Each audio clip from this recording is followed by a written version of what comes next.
Allez, je lance cette session d'actualité. J'invite sur scène Jean-Luc Lachaume. Vous êtes commissaire de l'ASN, vous êtes le bienvenu. Prenez un micro.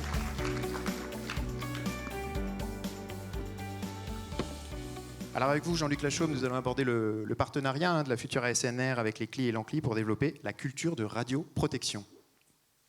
Oui, tout à fait. Bonjour à toutes et à tous. Et d'ailleurs, ça va faire le lien avec la fin de l'intervention de Jean-Claude Lalonde sur le sujet du devenir du partenariat entre la future ASN, les CLI et l'ANCLI. Alors, quand j'ai préparé cette intervention, je me suis souvenu qu'en fait, il y a 25 ans, je suis intervenu pour la première fois ici en conférence des CLI. À l'époque, j'étais en charge de l'organisation de crise de l'ancêtre de l'ASN. Et j'étais intervenu pour parler du retour d'expérience des exercices de crise. Et à l'époque, un des sujets qui était sorti, c'était comment mieux associer les populations aux exercices afin de favoriser les bons réflexes en cas d'accident. Et je crois que le thème, il est toujours d'actualité et il est dans le cadre de comment avoir une meilleure culture de radioprotection chez les citoyens.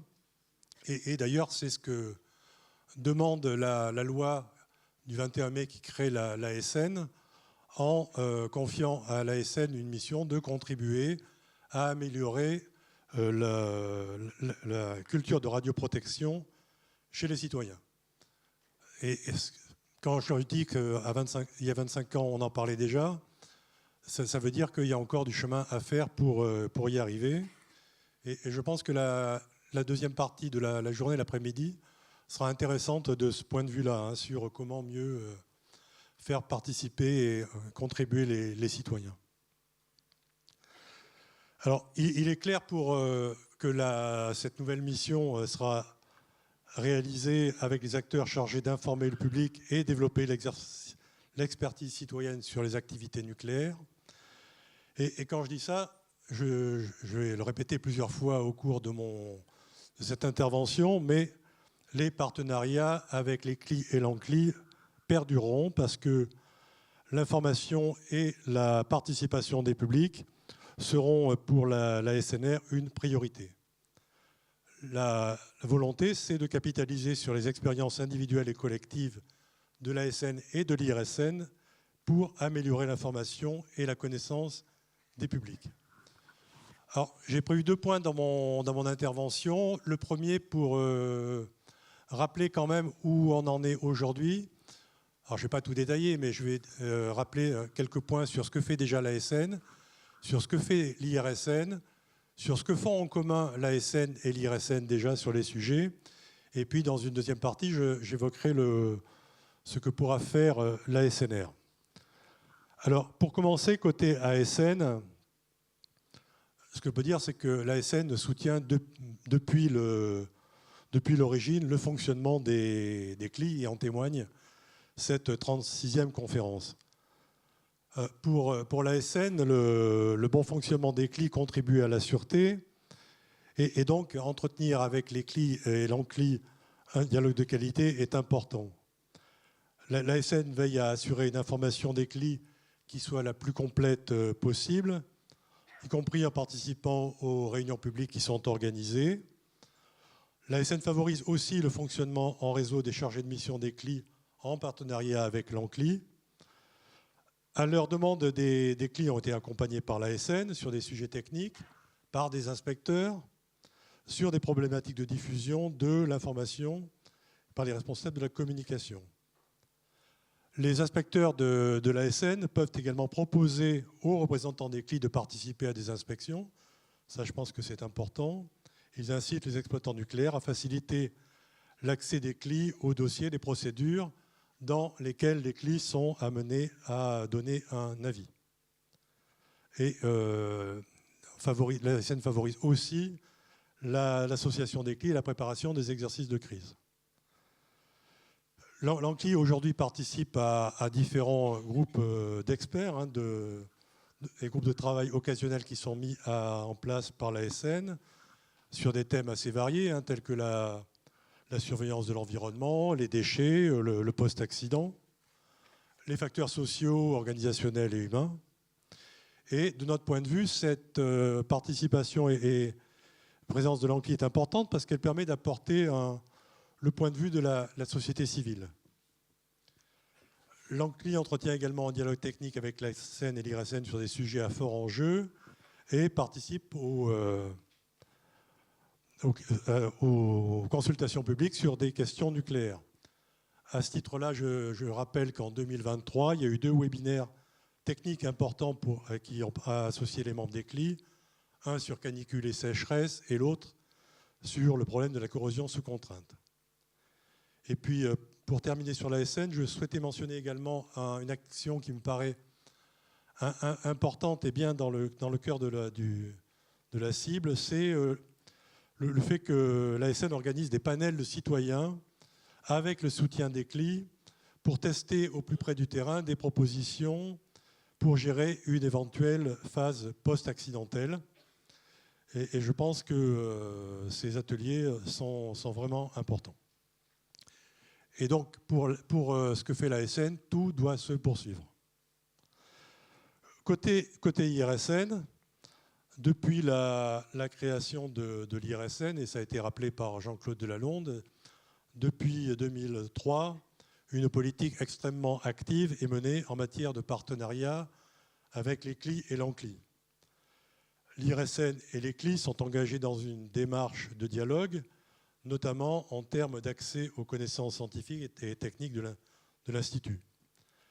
Les CLI, pour exercer leur mission de suivi des installations et pour construire leurs avis, ont pu solliciter l'IRSN, par exemple, pour des formations, des expertises pluralistes ou encore des partages d'informations mutuelles sur les savoirs de l'IRSN.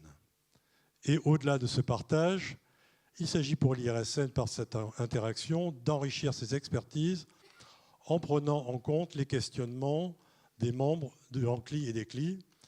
C'est ce qui s'est passé d'ailleurs récemment sur le dossier CIGEO et puis ça a été dit sur les RP4 1300.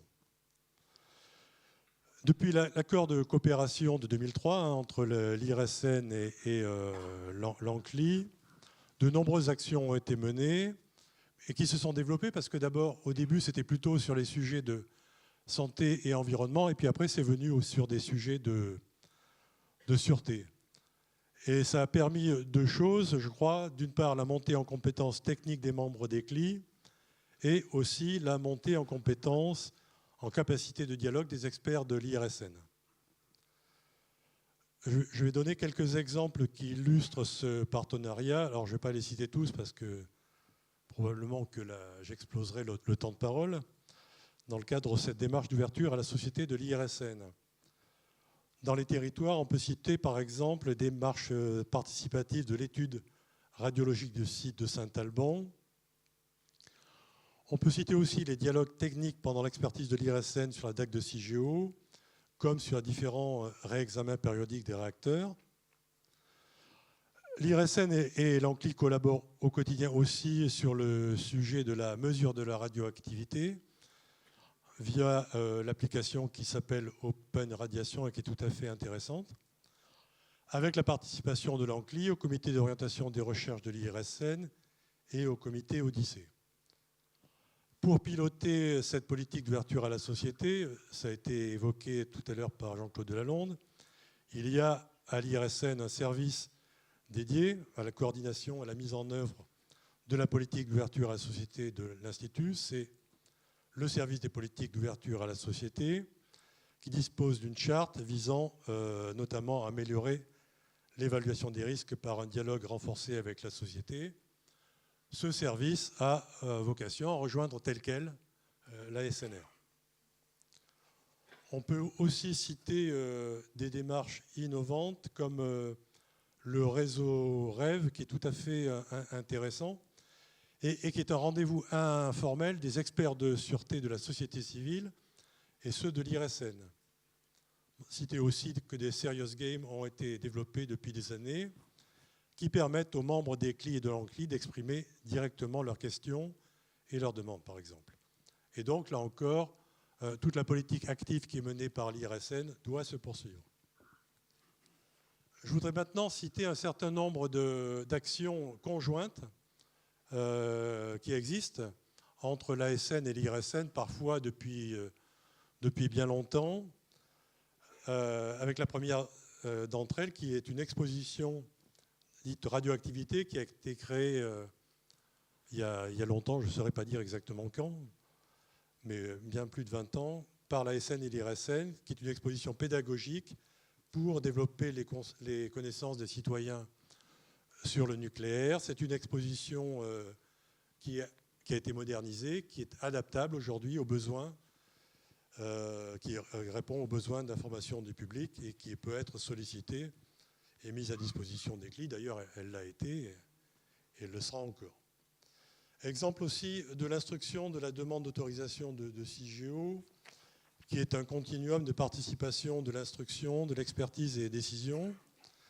Il y a eu au démarrage, après la remise par l'ANDRA du dossier de demande, une procédure originale et novatrice, je crois, qui a consisté à interroger les parties prenantes juste avant la saisine de l'IRSN.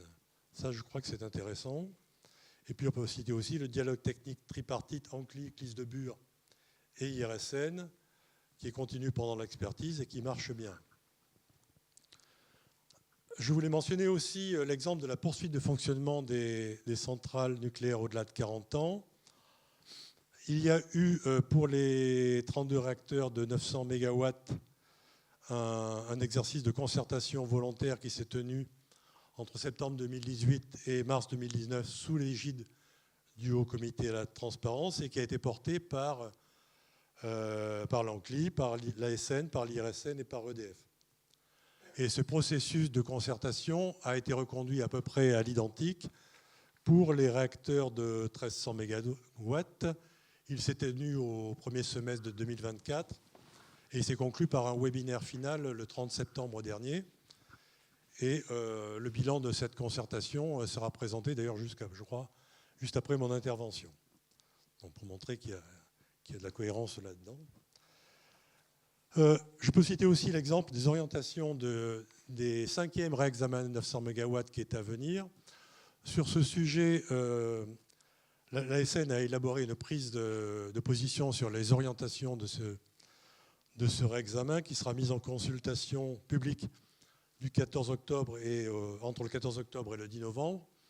Et là encore, il y a une démarche ASN, IRSN, ANCLI pour recueillir les demandes de la société civile avec deux temps d'échange, je crois. Un webinaire technique qui a eu lieu, je crois, le 3 octobre. Et puis un webinaire d'information prochain pour tout le monde qui est prévu le 16 octobre prochain. Pour conclure sur ces activités en commun, il y a aussi, je crois que c'est important, c'est la journée nationale de la résilience, puisque depuis l'année dernière, l'ASN, l'IRSN et l'ANCLI coordonnent leurs actions de prévention et d'information dans ce cadre-là, de cette journée qui est nationale. Et donc cette année, je mentionne des actions communes qui seront réalisées sur les territoires, avec par exemple l'opération Atome Investigation qui se tiendra à Belleville-sur-Loire de 6 au 8 novembre, avec un village de la résilience animé par les préfectures du Cher et du Loiret, qui réunira de nombreux acteurs locaux et nationaux, dont l'ASN, l'IRSN et l'ANCLI, bien sûr, afin d'informer et sensibiliser les riverains, de tous âges d'ailleurs, parce qu'on attend aussi des enfants pour participer à ces activités. En passant d'ailleurs, ce type d'action concourt au développement d'une culture de la radioprotection pour les citoyens. Alors, deuxième point maintenant, et demain. Et demain, c'est-à-dire à partir du 1er janvier 2025, avec la création de l'ASNR, de mon point de vue, il y a là un partenariat qui est à consolider et à renforcer et à amplifier au vu des enjeux. Très clairement, la création de l'ASNR ne change rien aux ambitions de l'ASN et de l'IRSN en matière de partenariat avec les CLI et l'ANCLI. Très clairement, vos interlocuteurs au 1er janvier 2025, ce seront les mêmes, qu'ils viennent de l'ASN ou de l'IRSN. Ce seront toujours vos interlocuteurs dans la nouvelle ASNR. C'est important au vu des enjeux, parce que je ne vais pas m'étaler là-dessus, mais les enjeux il y a des enjeux importants dans le contexte actuel du nucléaire, de renouveau du nucléaire, avec de nombreuses initiatives, que ce soit pour la poursuite de fonctionnement des installations actuelles, la création de nouvelles installations nucléaires, des grosses, des petites. Et puis il ne faut pas oublier là-dedans les nouvelles pratiques médicales qui évoluent rapidement au rythme des innovations technologiques et qui nécessitent qu'on s'y adapte. Et là, dans ces domaines, les attentes des Français en matière de protection des personnes et de l'environnement sont élevées, et les CLI en sont aussi les garants. Il y a aussi des nouveautés législatives dans la loi du 21 mai 2024. Alors évidemment, je ne vais pas vous lire la loi, mais simplement ce qui me semble pertinent au vu de notre conférence d'aujourd'hui. Bon, je l'ai dit en préambule, il y a quand même cet article important qui donne à la SNR la mission de contribuer au développement d'une culture de radioprotection chez les citoyens.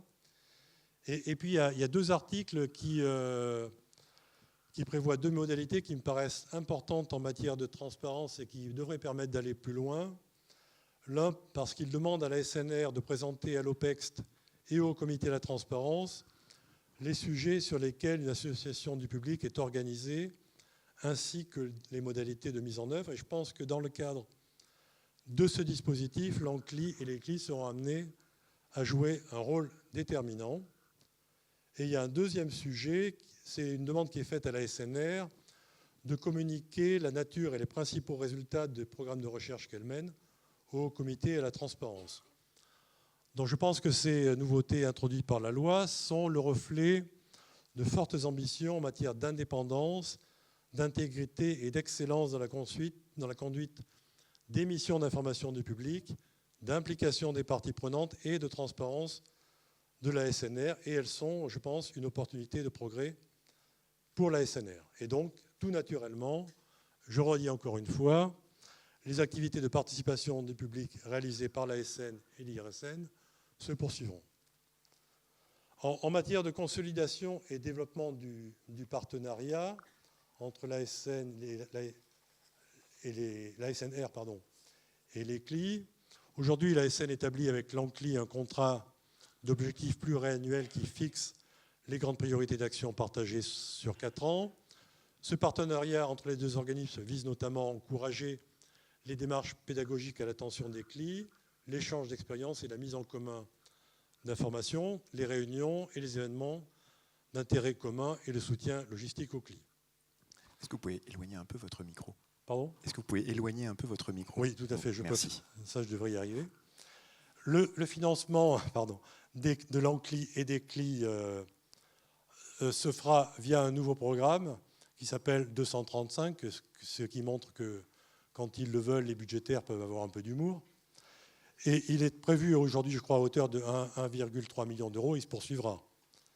De même que la convention avec la SN qui a pris effet le 1er janvier 2023 pour une durée de 4 ans, et bien évidemment, elle sera poursuivie. Elle fera simplement l'objet d'un avenant pour remplacer ASN par ASNR. Mais clairement, la création de la SNR ne change rien sur le financement des CLI et de l'ANCLI. Le programme d'action de l'ANCLI dans le cadre conventionnel conservera aussi toute sa pertinence, avec 3 axes. Un sur les actions des CLI pour favoriser la compréhension des enjeux de sûreté, développer l'expertise de la société civile, renforcer les relations CLI-ANCLI et inter-CLI. Un deuxième axe sur communication et événementiel pour mieux faire connaître les CLI et l'ANCLI, soutenir les CLI dans leur propre communication et participer à la Journée nationale de la résistance. Et le troisième axe, c'est la relation de l'ANCLI avec les acteurs du nucléaire. Là, pour renforcer la présence des CLI et de l'ANCLI au sein des instances nationales, organiser la remontée de parole des CLI auprès des instances nationales.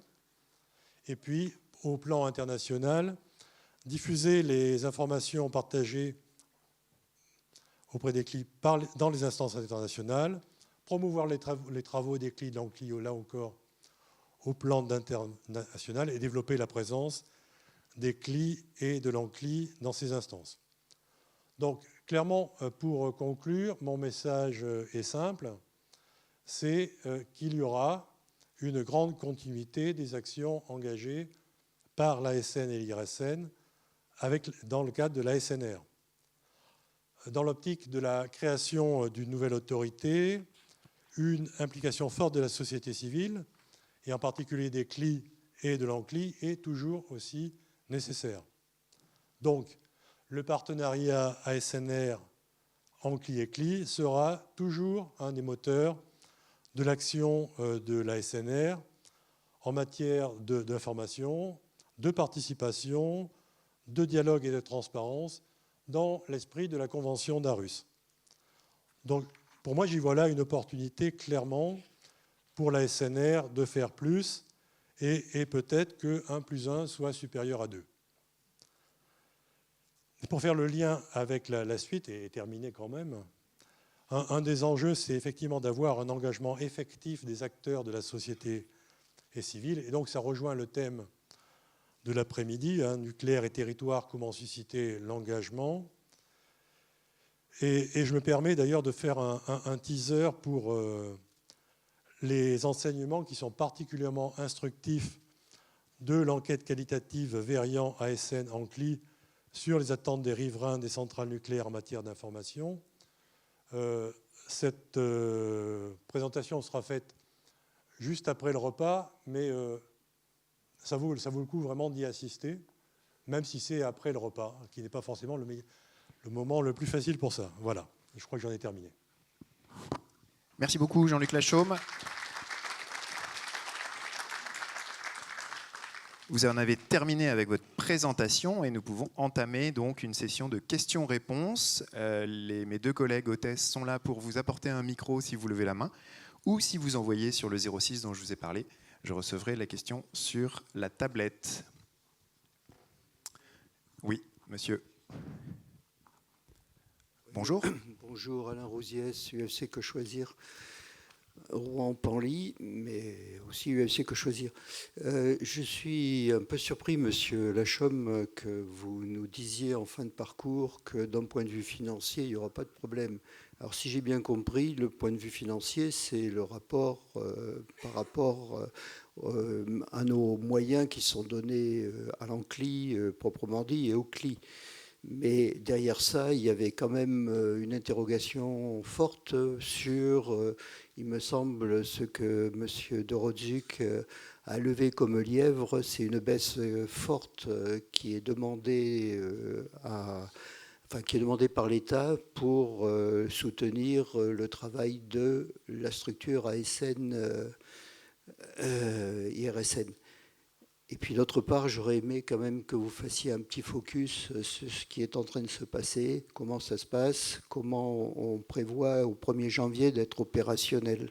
Ça aurait pu être intéressant. Alors, sur le financement des CLI, je ne suis pas forcément le meilleur expert pour en parler. Je suis d'accord avec vous pour dire qu'il faut qu'il y ait un budget conséquent et important qui soit toujours consacré. Ce que j'ai simplement voulu dire, c'est que pour l'année qui vient, il y a un budget de 1,3 million d'euros qu'on peut juger suffisant, insuffisant. Ce que je voulais simplement dire, c'est qu'il n'y a pas d'impact de la création de l'ASNR sur la question du financement des CLI. De mon point de vue, il n'y a pas de sujet de ce point de vue-là. Après, d'autres peuvent peut-être s'exprimer mieux que moi, beaucoup mieux que moi, sûrement sur le sujet des besoins en financement des CLI. Sur le fonctionnement et l'organisation de l'ASNR, au 1er janvier 2025, je n'ai pas vraiment l'intention de développer parce qu'on est ici à la conférence des CLI, ce n'est pas la conférence sur l'organisation de l'ASNR. Le fonctionnement de l'ASNR. Ce que je peux simplement dire, c'est que ce qui est prévu, c'est au 1er janvier 2025, une organisation en fait, qui minimise les impacts sur les deux organisations. D'abord en juxtapositionnant complètement les organisations métiers de l'ASN et de l'IRSN, et puis en minimisant l'impact là où ça ne peut pas l'être, notamment sur les sujets budgétaires, financiers et autres, où il faut malgré tout qu'il y ait quelques évolutions. Et dans le cadre de ces évolutions, ce que j'ai dit, pour l'IRSN, le service des politiques d'ouverture à la société sera tel quel dans l'ASNR avec les mêmes personnes et au même niveau avec le même travail. Donc ce sera toujours vos interlocuteurs pour les sujets qui suivent. Oui, mais au-delà de ça, Monsieur de Rodzic a alerté sur le fait qu'il y allait avoir une baisse des moyens que donne l'État de 25%, ce qui n'est pas anodin, ce qui risque peut-être d'être aussi réparti pour d'autres missions comme celle de l'animation des CLI. Mais au-delà de ça, dans ce que vous nous dites, il y a, par exemple, on a appris, petit écho, que le pouvoir salarié, les moyens, comment on appelle ça, les augmentations de salaire étaient prévues dans la fusion. Est-ce que ça fait partie aussi des moyens financiers qui risquent de manquer sur d'autres sujets ? Quelle est la cohérence de l'ensemble de ça ? D'un côté, on annonce des pertes. J'ai fini. Mais je ne m'inquiète pas de ça. Hein. D'un côté, on a une perte de moyens, puis d'autre part, on a des augmentations d'utilisation des fonds qui sont mis à disposition. Je vais laisser la parole à Bernard de Rozuc sur le sujet. On vous passe un micro, le numéro 3. Monsieur de Rozuc. Très bien. Oui, alors je ne sais pas où vous êtes dans la salle. Très bien. Écoutez, alors vous faites directement référence aux propos que j'ai tenus lors de mon audition devant la Commission du développement durable de l'Assemblée nationale, et je confirme ici, à l'instant, que nous sommes toujours en discussion avec les services de l'État dans le cadre de la préparation et de la finalisation du projet de loi de finances 2025 qui va être déposé de manière imminente par le gouvernement au Parlement. Pour l'instant, le compte n'y est pas. J'avais évoqué un chiffre assez important, je le rappelle, 37 millions d'écart entre les besoins que nous avions estimés hors crédit de personnel. Ce montant fait l'objet de discussions âpres, mais nous ne sommes pas arrivés encore à un niveau qui nous paraît acceptable. Dans ces crédits, hors crédit de personnel, il y a, comme l'a rappelé Jean-Luc Lachaume, les crédits de fonctionnement, les crédits d'investissement, mais aussi les crédits d'intervention. Et les crédits d'intervention, ce sont les crédits qui nous conduisent, qui nous permettent de procéder à des financements, notamment d'octroyer des subventions auprès de certaines associations. Nous avons décidé de sanctuariser les crédits à destination du réseau CLI en CLI. C'est pour la raison pour laquelle M. Lachaume a dit que l'enveloppe de 1,2 million, 1,3 million, qui était en cours de discussion, figurera, quel que soit le résultat des discussions que nous aurons. C'est un engagement fort, et que j'affirme, mais c'est un engagement que nous tiendrons compte tenu de l'importance que nous attachons à ce travail d'information, d'association, de dialogue avec l'ensemble des parties prenantes. Pour ce qui concerne maintenant le sujet que vous évoquez, des augmentations salariales qui ont été octroyées au personnel de l'IRSN et au personnel de fonctionnaires et contractuels de droit public de l'ASN.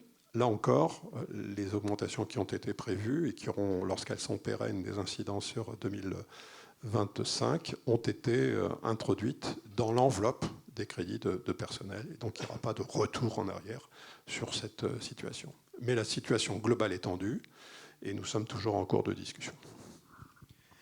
Merci, Monsieur de Rozuc, d'avoir répondu. C'est une question qui est dans toutes les têtes. La nouvelle organisation vient d'être publiée. C'est tout à fait légitime. Je vous remercie d'avoir répondu directement à la question. Parfait. Monsieur, 2 questions. Madame, là-bas, si vous pouvez apporter un micro, s'il vous plaît.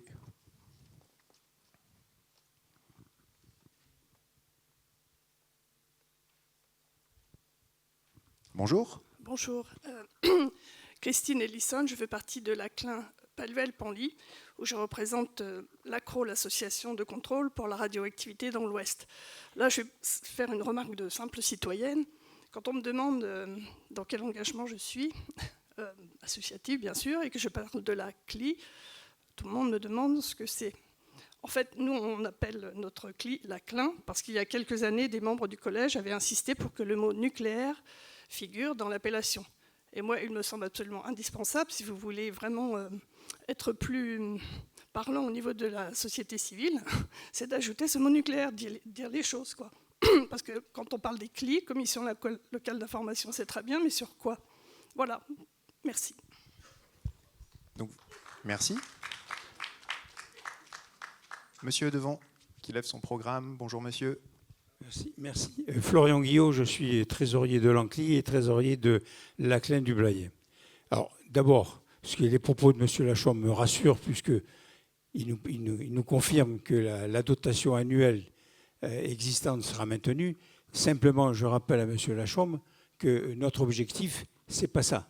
Notre objectif demeure que l'intégralité des dépenses occasionnées par le fonctionnement des CLI de l'Ancli soit payée sur la taxe des INB, comme c'est prévu dans la loi. Et on continuera de réclamer cette application. Alors évidemment, je sais très bien que l'ASN comme l'IRSN, et je suppose l'ASNR, seront favorables à ce que les crédits soient mis en adéquation avec les missions. Simplement, à chaque réunion annuelle, il manque un interlocuteur quand on parle d'argent.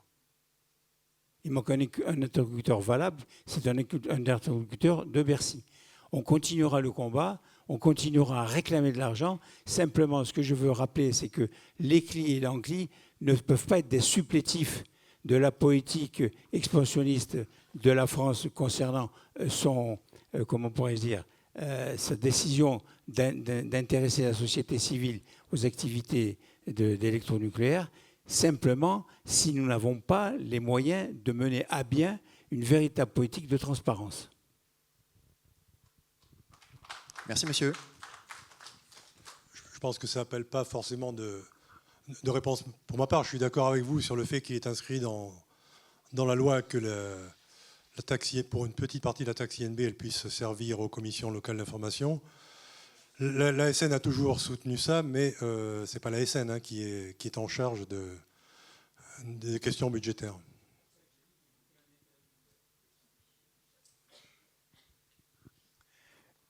Une autre main qui se lève. Je regarde ma tablette. Non, aucune main ne se lève sur la tablette. Oui, deux mains qui se lèvent d'un coup. Bonjour monsieur. Oui, bonjour, Yannick Rousselet, je suis membre des CLI de la Manche. Je vous avais envoyé sur la tablette, donc je suis surpris qu'il n'y en ait pas. Apparemment, il y a d'autres autour de moi qui ont envoyé des questions sur les tablettes. Donc, voilà. Non, ma question était relativement simple. Vous nous avez garanti que le département actuel, dirigé par Audrey Lebeau de l'IRSN, allait basculer sans changement, c'est-à-dire qu'on aurait toujours les mêmes interlocuteurs. Moi, je me pose la question de dans quel département il sera. Et moi, si j'ai bien entendu, j'ai compris que ça serait plutôt sous la direction de l'actuelle communication. Or, tout le monde sait qu'entre communication ou information, c'est pas la même chose. Moi, ça me pose question d'entendre que finalement ce département serait sous le contrôle, entre guillemets, enfin dans la direction de communication. Je pense que ce n'est pas du tout la même chose. Ça me pose un vrai souci dans l'organigramme de savoir à quel moment ces interlocuteurs qu'on avait dans le cadre de l'IRSN, on va les rencontrer. Est-ce qu'il faudra s'adresser à la communication? Enfin, voilà. Moi, je pense que c'est une vraie question, cette question de l'organigramme.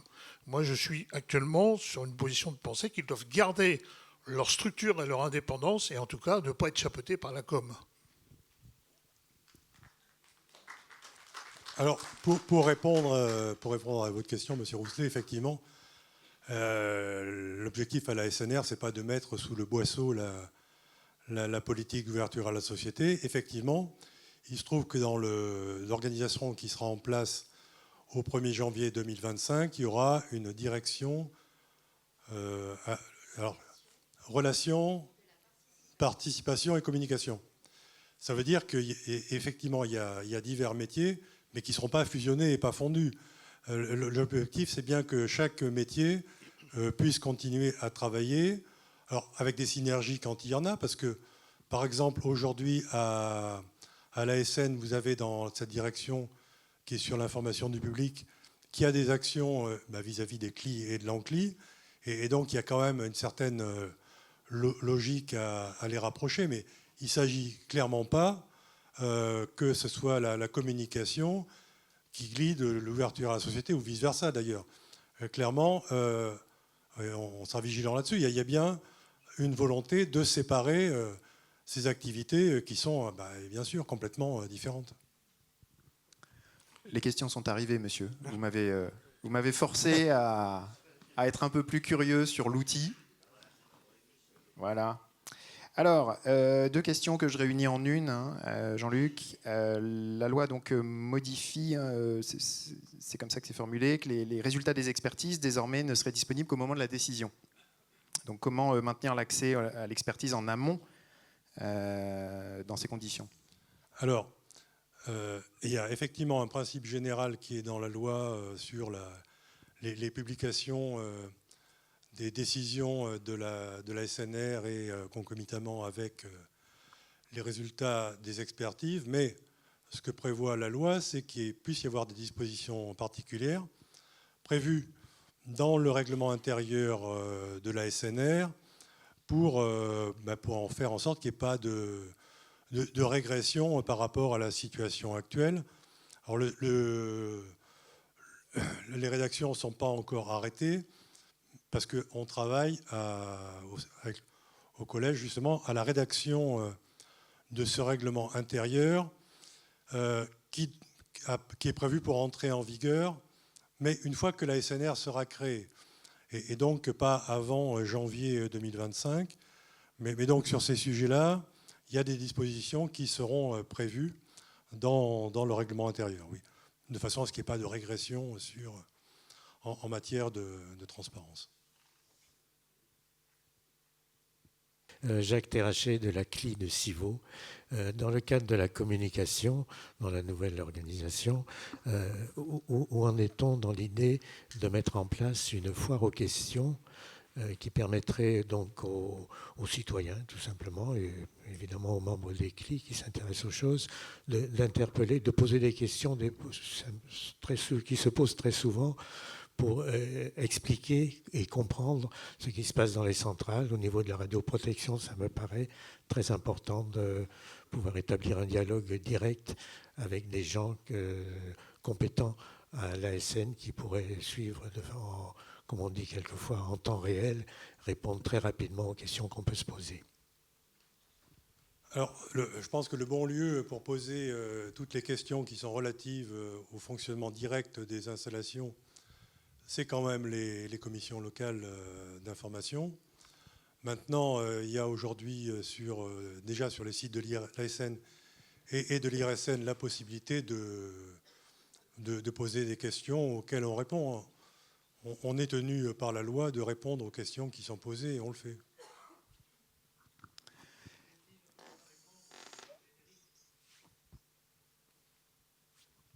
Non. Allez, merci Jean-Luc Lachaume. Voilà. Merci beaucoup. On passe à la séquence suivante. Merci à vous. Monsieur De Rozuc. Oui, merci.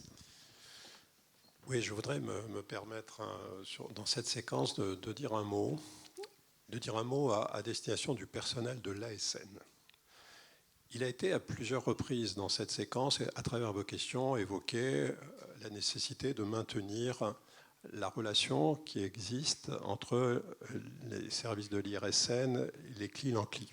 Je pense que les assurances ont été clairement exposées et il a été clairement dit, contrairement aux informations, mais on sait bien que les informations parfois qui circulent ne sont pas tout à fait justes, qu'il ne s'agissait absolument pas de mettre un chapeau ou de mettre une contrainte au dispositif qui aujourd'hui fonctionne, existe en matière de relations avec l'ensemble des parties prenantes dans la société. Moi, ce que je voudrais, c'est remercier les personnels de l'ASN. Dans votre relation, en matière d'information sur les sujets de sûreté, en matière de réponse à des questions génériques, à des questions particulières sur ce qui se passe sur la centrale, les événements, les divisions, le mot n'a pas été cité, les divisions de l'ASN, le personnel des divisions de l'ASN est toujours présent. Il est réactif, il explique, il est pédagogue, il est associé à la totalité des événements, notamment les webinaires qui sont organisés sur les sujets qui vous préoccupent. Le siège, l'équipe du siège de l'ASN, la direction de la communication, c'est son nom à l'ASN, est aussi extrêmement une partie prenante impliquée dans la relation avec vous-même, même si elle ne porte pas un autre nom que le nom communication. Il faut dépasser l'appellation pour voir quel est le service rendu, la disponibilité, le travail fait et ce que nous faisons avec vous. Donc moi, je tiens à remercier les personnels de l'ASN, du siège, des divisions, dans les relations qu'ils assurent à haut niveau avec l'ensemble des CLI, des membres des CLI et de l'ANCLI. Merci.